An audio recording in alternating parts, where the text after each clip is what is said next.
नमस्कार शेतकरी मित्रांनो. अर्थशेती यूट्यूब चॅनलमध्ये आपले मनपूर्वक स्वागत आहे.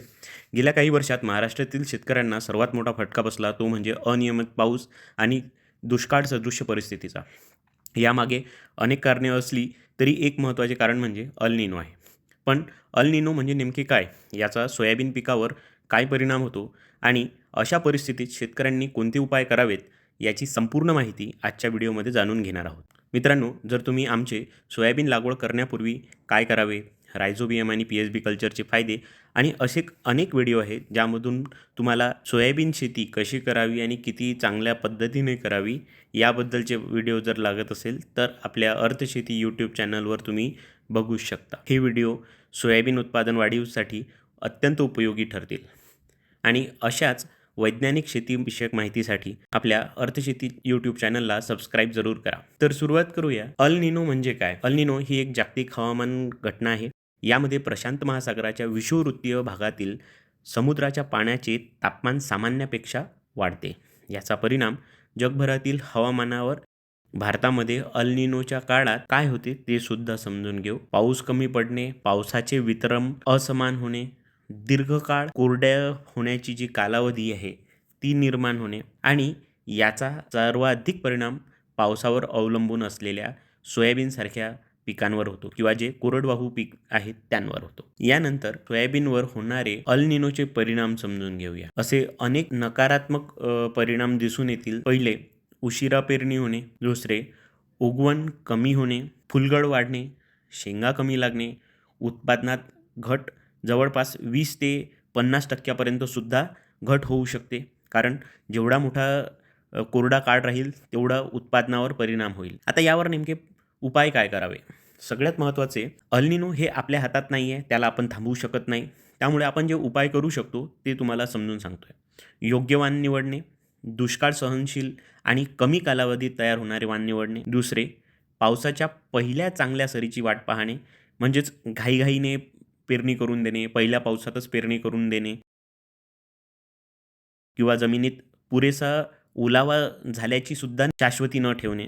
हे सगळे कारणंसुद्धा आपल्याला किंवा ही उपायसुद्धा एक चांगलं नियोजन करण्यात मदत करेल. त्यानंतर बीज प्रक्रिया जरूर करा. पी-एच-बी रायझोबियम कल्चरने सोयाबीनच्या झाडांची मुळे चांगली वाढ होते आणि जेवढे चांगले मुळे वाढतील तेवढ्या चांगल्या पद्धतीने आपल्याला उत्पादनात वाढ झालेली दिसून येईल. आणि यावर्षी आपल्याला मुळांवरच खूप चांगलं काम करायचं आहे. यावर विस्तृत माहितीसाठी आपल्या अर्थशेती यूट्यूब चॅनलवर बरेचसे व्हिडिओ टाकलेले आहे, तुम्ही जरूर बघा. यानंतर सेंद्रिय खतांचा वापर वाढवा.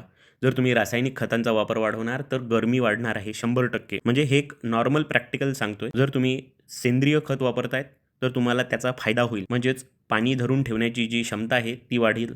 शेणखत, कंपोस्ट आणि जैविक खतं जे आहे यांचा वापर करा. त्यामुळे पाणी धारण करून ठेवण्याची जी क्षमता आहे ती वाढते. ज्यांना शक्य होईल त्यांनी मल्चिंग पेपरचा वापर करा. म्हणजे मोठ्या प्रमाणात जे येणारे केर कचरा आहे किंवा तण आहे हा येणार नाही, ते पाणी ओढणार नाही. जेवढं पाणी आपल्या पिकाला पाहिजे आहे किंवा जे आपल्या शेतामध्ये उपलब्ध आहे ते आपल्या पिकालाच मिळेल. यानंतर सगळ्यात महत्त्वाचं म्हणजे जर तुमच्या शेतामध्ये शेततळे असेल किंवा जलसंधारण करण्याची क्षमता असेल किंवा असे प्रकल्प असेल तर त्यांचा वापर करा. लास्ट आणि सगळ्यात महत्त्वाचं ते म्हणजे संतुलित खत व्यवस्थापन करणे. याबद्दल महत्त्वाचं बोलूया, कारण इथेच सगळ्यात महत्त्वाचा खेळ आहे. बाजारामध्ये मोठ्या प्रमाणात खताची उपलब्धता नाही आहे, परंतु जे खत उपलब्ध आहे त्याची किंमत खूप जास्त झालेली आहे.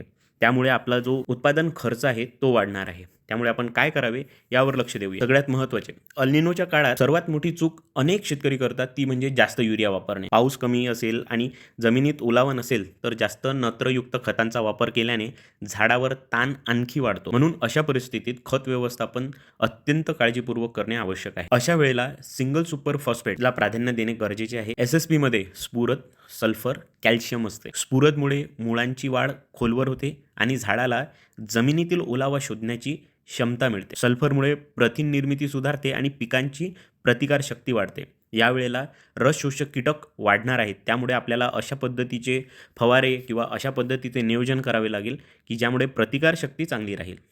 यानंतर रायझोबियम आणि पी-एच-बी कल्चर वापरणे, कारण दोन्हीही वातावरणातील नत्र उपलब्ध करून देण्याचे काम रायझोबियम करून देते आणि स्फुरद उपलब्ध करून देण्याचे काम पी-एच-बी करते. यामुळे कमी पावसात सुद्धा पिकाची चांगली वाढ होऊ शकते. सेंद्रिय खताचा वापर जर केला तर तुम्हाला मोठ्या प्रमाणात पाणी धारण करण्याची क्षमता वाढलेली दिसून येईल. ओलावा जास्त काळ टिकलेला दिसेल आणि मुळांची वाढ सुद्धा सुधारलेली दिसेल. इथे आपल्याला सगळ्यात महत्त्वाचं, पिवळं झाड दिसलं की युरिया देणं सुरू करता, हे करू नका. कारण पिवळं झाड असणे हे फक्त युरियाची कमतरता आहे असं नाही आहे.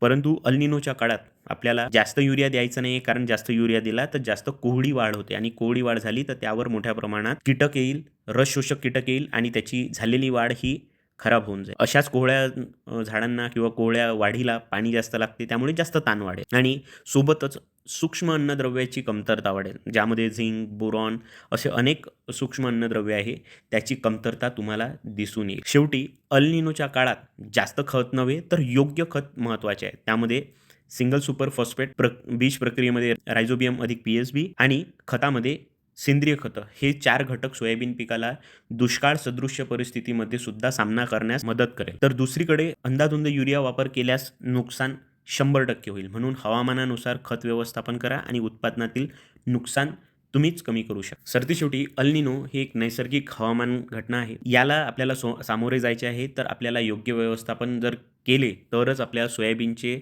पीक आपल्याला आपल्या हाती येऊ शकतं. जर तुम्हाला सोयाबीन, कापूस, तूर, हरभरा, गहू आणि आधुनिक शेती तंत्रज्ञानाविषयी वैज्ञानिक माहिती हवी असेल तर अर्थशेती यूट्यूब चॅनलला आत्ताच सबस्क्राईब करा. असे अनेक व्हिडिओ येत राहील आपल्या या खरीप हंगामात, रब्बी हंगामात.